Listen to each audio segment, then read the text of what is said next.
Jem! Asan ang ballpen ko? Sa kamot mo be? Ay! Narito pala sa kamay ko. Ano ito? Naramdaman ko na to. Ulyanin o sakit na Alzheimer?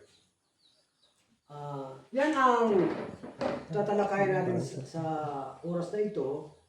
Ang pagkakaiba ng pagkaulyanin at ang sakit na Alzheimer.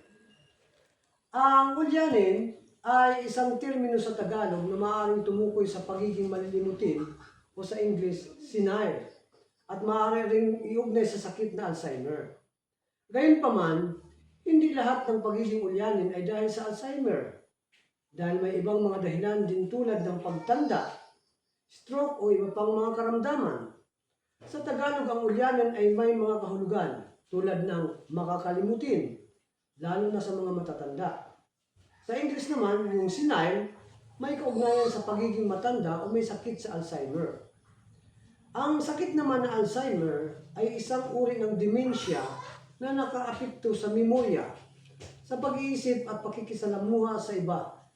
Ito ay karaniwang nangyayari sa mga taong may edad na 65 pataas. Kaya masasabi natin na ang ulyanin ay isang malawak na termino na maaaring tumukoy sa pagiging malilimutin o senile, habang ang Alzheimer naman ay isang partikular na sakit na nagdudulot ng dementia. Yan ang pagkakaiba ng ulyanin at ang sakit na Alzheimer.